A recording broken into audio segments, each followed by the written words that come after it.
What's up, guys? Barry Gaming here, back with some more Idle Heroes, and today we're on the free-to-play account, and I want to talk about one thing specifically because I've had a lot of people asking, Barry, why have you not gone all in on your Cores of Transcendence? Why aren't you pushing that?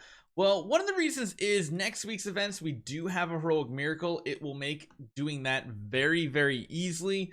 I don't know if we're going to do Prophet Orbs, but that's kind of the one big thing. In case there's like some minor side event attached to it, I'm kind of just saving them up because technically we have what, 74 of them. I think every 10 you get another one as well. So we essentially have like 80 Cores of Transcendence, which means we should get like at least, or I should say 5 spheres, which would turn into 1.25 million stellar shards. We still have a million stellar shards, and that's kind of why we're kind of holding off, because currently we don't have a way to spend them just yet. Granted, I know these will create more food for us, but bag space is another really big issue. We're gonna have to slowly build them up, probably make some 6 stars, or potentially plan to like upgrade them completely. So that is the game plan. However, we did get back up to 16,000 gems this week. So I think I am going to buy the 10-star puppet. I know a lot of people probably would recommend getting these dark 6 stars. We'll see how many we can get by the end of the week. Of course, we still have a few more days to go during this event. If we can get a couple of these, I'll be happy with that, because that'll help build the carry project down the road, because carry is going to be one of the tenants we need. Bring to at least like a 10-star, and that should be good. And the dark puppets are going to help immensely. Each one of these puppets is worth 6 dark food. That is so much. So we will most likely do just that. However, for the sake of progress right now, we are buying this puppet. We're going to use it right now, and we are going to cash it in.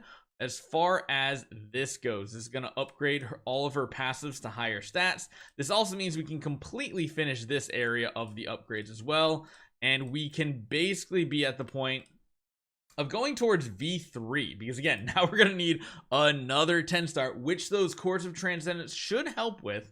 And then we can get to the really important one. Getting to V3 is really big upgrades.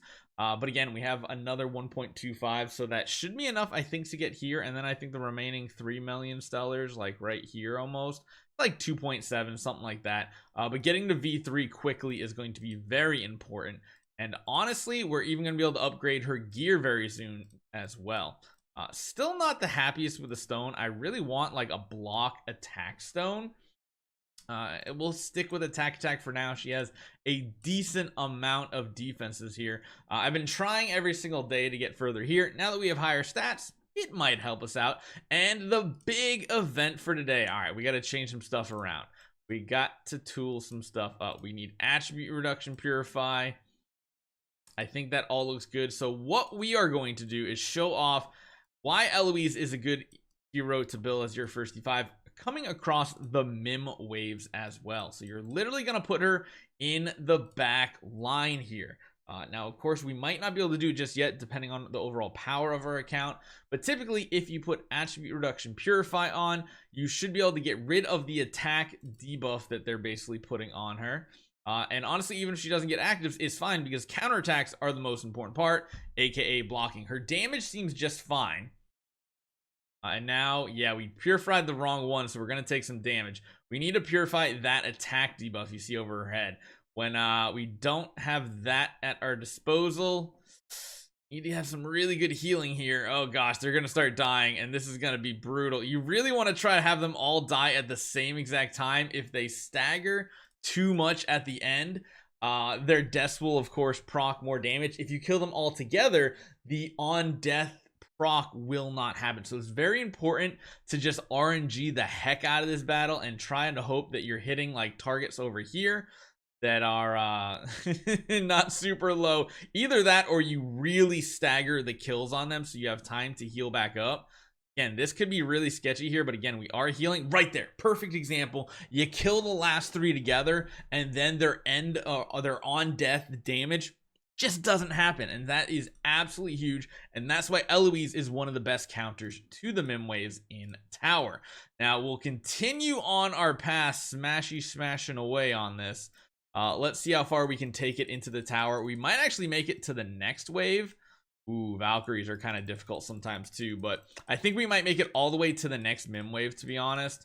Like, actually on waves like this too. So here's another trick. When it comes to the Faith Blade waves, honestly, a lot of times you don't want to have a bunch of little 5-stars, because what that means is it's going to feed a ton of energy to the Faith Blades, and you're just going to get wrecked round one by a ton of active skills. And you can see it still happens here. I do need to change over though to change our E3 Purify most likely. Although we might still somehow win, even though they all have a chance to stun and everything. We might still get a victory here, even though that's a lot of damage. But we didn't get a stun right there, which is good. Our active is going to kill them, maybe end of round.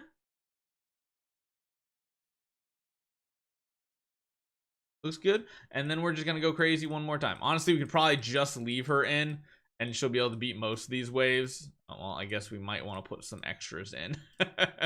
Sometimes you need the extras to go ahead and keep progressing.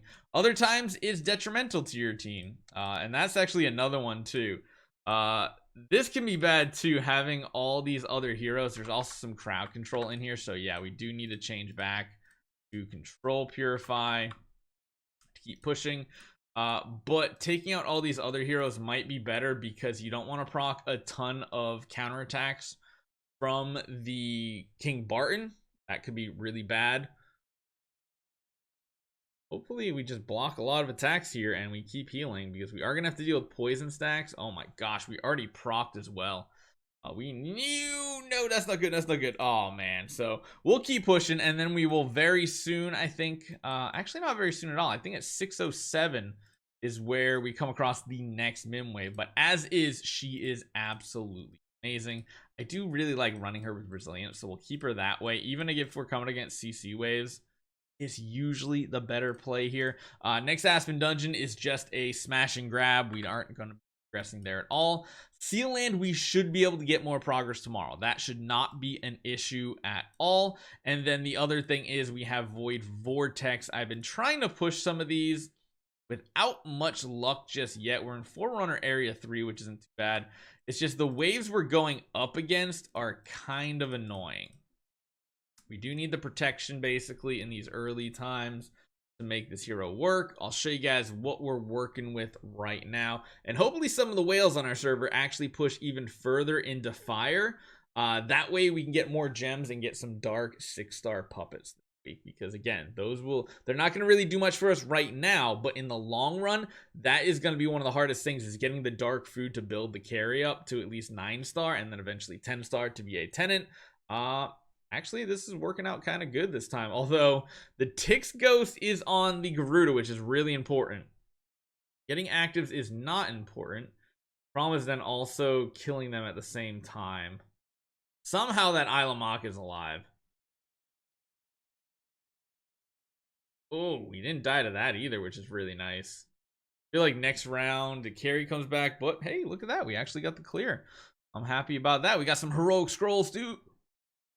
Pretty solid. I'll take it. I mean, when I did my smash, that was before we had our almost V2. And again, the next project is going to be dealing with getting more 10-star heroes built, which is something that the Course of Transcendence will help with us severely, because those will all be like 10-starable heroes for us. And we just need copies of 10-starable heroes at this point, because we have tons of 6-star puppets and everything else can pretty much become food. I don't know if Russell's going to completely smash our faces here. I guess we'll find out. Garuda with the Tix Ghost once again. It's not that bad of damage from the Russell, so I think we still have a hope here. It's just these dying carries over and over get quite annoying. End of round damage, we'll have to see what that looks like. The Russell pings are starting to get a little significant. Jeez. Don't proc. Don't proc. Okay, we didn't proc. No, wait, we did proc at the end of the round from the carries. Darn it. Yeah, we're dead. Oh, wait, no. Well, I thought we were going to die to the ping dam. Oh, we're going to die from that anyway. So we'll see if we can get past some of these guys here. We might be able to brute force our way through a few more battles, but I figured I'd give you guys a little bit of an update as this week comes to the close. We're not going to be doing any Soul Awakenings. We're going to save those up, hopefully, potentially, for a future Soul Awakening Gala. That would be amazing if we could get one of those in the future to just get some more resources. And hey, we did manage to get the clear right there. So we're to Forerunner Area 2. We have full like day and a half left though, so we're gonna get a ton more of these energy burners. We'll see what we can clear out. But yeah, that's why we're sitting on these. It will hopefully make us more food because, like I said, we do have tons of puppets for all these different factions here, which will be helpful. We have a 9-star puppet as well, so we just need to focus on, like, if we can get like 2 Dominator copies, that would be awesome. Absolutely awesome. Hope that you guys enjoy this one. I'll see you guys next time.